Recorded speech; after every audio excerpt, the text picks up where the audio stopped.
के तूता मंदिर बुलाइलू, मंदिर बुलाई के पूजा करैलू, पूजा करैलू, पूजा करैलू। थोड़ा आराम से बोलो, ठीक है? इसे ज्यादा मतलब ये जो पहला शब्द है हमारा के तूता मंदिर बुलाई है, ऊंचा स्केल नहीं है, इसको सिंपल जो है स्केल लगाओ, ठीक है? क्योंकि इसका जो है स्केल डी शार्प माइनर है, ठीक है? आराम से गाओ ये वाला, और जब जहाँ से उठाना होगा हम बताएंगे, इशारा करेंगे वहाँ से उठा देगा, ठीक है?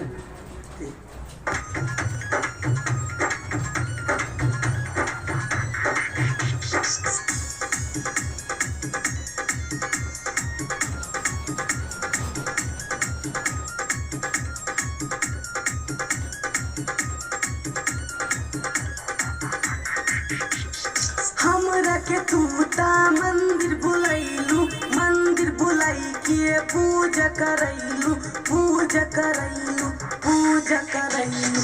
हमरा के तूता मंदिर बुलाइलू, मंदिर बुलाई के पूजा करैलू। हमरा के बेटा मानी के जा, हमरा के बेटा मानी के जा। आइलू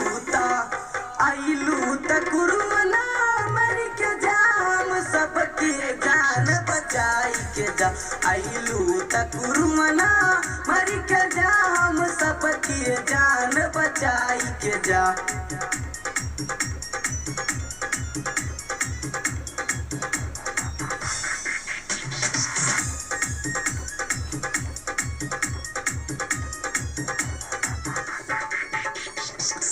बाबे बड़ संकट में तोहरोई भागते, बचाई लेती मैया मोरी, तू ही हम सबके, तू ही हम सबके।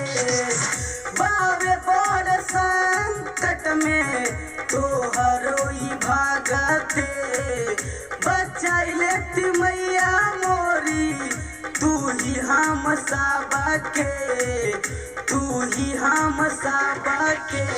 पीछे न हटे लगता है डोटे, फिर से तू अखरा से लड़ी के जा, फिर से तू अखरा से लड़ी के जा।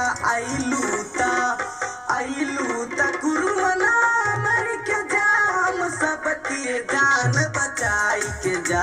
आइलू ता कुरुमना मर के जा, हम सबके जान बचाई के जा।